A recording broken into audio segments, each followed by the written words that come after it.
Meus irmãos, saúdo a todos. Meu fraternal abraço. Estamos nessa proposta de divulgação da doutrina espírita, essa doutrina de iluminação das consciências, conforme nos assevera nossa irmã, mentora espiritual da humanidade, Dona Joana de Ângeles.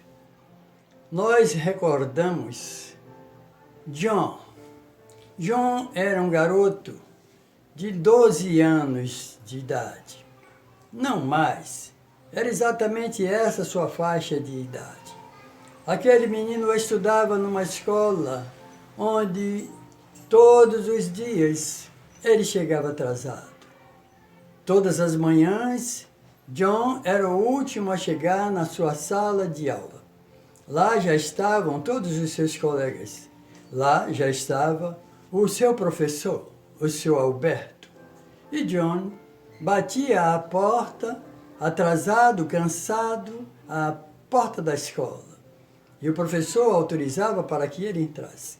E ele dirigia-se ao professor com uma certa desanimação, porque ele estava cansado e já envergonhado perante os colegas e sabendo que o seu professor iria certamente reclamar com ele, e como sempre ele o fazia. O professor disciplinava aquele aluno, reclamando com ele, orientando, pedindo-lhe para que ele não deixasse de cumprir o horário, que era um sinal de respeito. Então, ainda assim, para puni-lo com certa suavidade, mas para marcar que ele necessitava chegar no horário, ter a noção de responsabilidade, de respeito, de disciplina, o professor todas as vezes batia ali com a régua na palma da mão, como se estivesse a castigá-lo. E John dirigia-se para seu lugar. Os colegas o olhavam, mas ele não se incomodava muito, porque ele sentia-se num dever cumprido para consigo. Só ele sabia. Dia seguinte, lá estava John, do mesmo jeito, chegando atrasado, cansado, e dirigindo-se ao professor, e o professor reclamando com ele e disciplinando-o através de uma palmada com a régua e fazendo que ele sentasse. No final do dia, todos saíam e John também retornava ao seu lar. Dia seguinte, a rotina era a mesma. John chegava atrasado, cansado, batendo na porta da escola e o professor o autorizando a entrar, reclamando com ele, batendo em sua mão com a régua e mandando que ele sentasse. No final da aula, neste dia, o professor ficou pensando que aquele menino certamente teria um futuro que não seria muito bom, ele não tinha noção de respeito, disciplina, e poderia ser um homem prejudicado. Ele, depois de refletir muito, resolveu ir até a casa de John para conversar com seus pais, saber o que estava vendo, porque o garoto não estava tendo um comportamento normal no entendimento do professor. Então, ele dirigiu-se no dia seguinte, antes de ir para a escola, à casa de John. Não era longe da escola. E ele ia de bicicleta, era esse o meio de transporte do professor. Naquele povoado não havia muita riqueza, havia sim o interesse do professor em fazer com que seus alunos certamente tivessem no futuro um caminho promissor. Então ele vai até a casa de John, que ele sabia onde era a residência daquele garoto.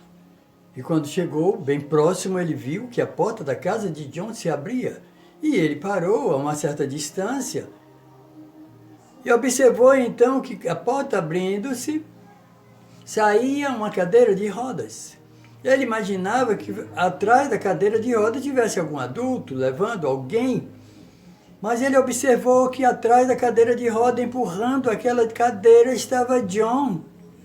E sentado a essa cadeira estava um outro jovem, um pouco com mais idade de que John. Se John tinha 12, esse menino deveria ter uns 14 anos. Carregando nas costas, John levava a sua mochila escolar. E o professor ficou pensativo, mas observando, meio de longe, um tanto estupefato, vendo aquela cena. E John levemente leva seus irmãos para até o local, o abrigo onde ele deveria colocar o seu irmão, empurrando aquela cadeira de roda.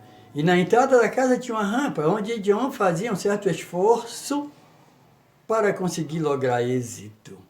O professor, vendo aquela cena, resolveu voltar para a escola. Ele não resolveu mais ir para a casa de John. Foi para a escola. E ficou aguardando naturalmente que John ia chegar mais tarde, bem depois dele. E ele começou então a ministrar sua aula às crianças. Quando de repente ele ouve o toque-toque costumeiro. Era John, que estava apresentando-se mais uma vez, como sempre, atrasado, como sempre, cansado. Ele cansado estava porque, quando ele deixava o seu irmão naquele ambiente que abrigava pessoas especiais, ele saía correndo, ele não tinha meio de transporte, embora não distasse muito a escola da residência de John, ele saía correndo para não se atrasar mais ainda do que já se atrasava.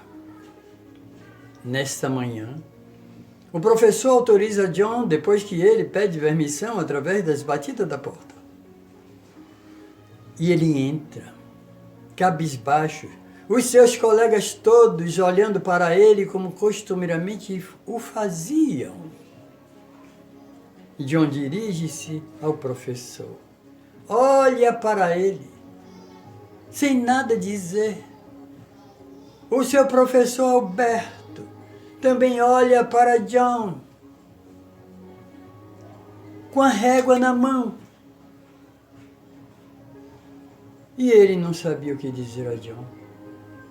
John estira a mão que costumeiramente o professor batia com a régua. O professor pega a régua e deposita na mão de John, que está espalmada. Então ele estira a sua mão, o professor Alberto, para naturalmente John fazer o que o professor fazia com ele. John não entendeu. Não havia como entender. O professor então se abaixa, ajoelha-se para ficar do mesmo tamanho de John. Pega a sua mão e beija aquela mão na qual ele tanto batera com a régua. Abraça ternamente aquela criança que não sabia o que estava entendendo, o que estava se passando. Ordena para que John sente-se no seu lugar.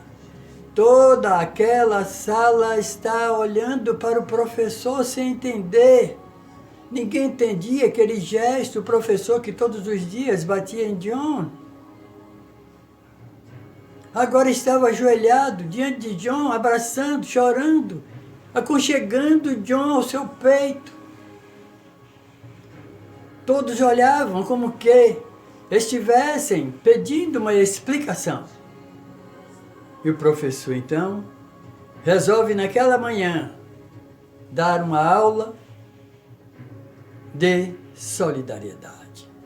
O professor vai falar para eles a respeito da solidariedade, cujo ato amoroso começa dentro do próprio lar. Ele vai falar então a respeito de John, do pouco que ele sabe. Ele entendera que todas as manhãs John se atrasava porque levava o seu irmão para aquele abrigo. Este era o motivo de John chegar atrasado, que tinha pouco tempo de convivência com seu irmão, que ficava o dia todo naquele abrigo. E John fazia questão de levar o seu irmão com amor, por amor, porque ele gostava muito daquele seu irmão. E isso chama-se solidariedade, já dentro do lar. Esse sentimento, então, que o professor procura participar aos seus outros alunos, para que eles cresçam com esse sentimento de caridade. Caridade em ação, amor em ação. Então, a partir de então, todos passam a respeitar John, que deixa de ser aquele garoto observado como um menino relapsou. Ele passa a ter um conceito totalmente diferente daquele que ele tinha até então. Solidariedade, meus irmãos, é o assunto que nós vamos tratar nesse instante.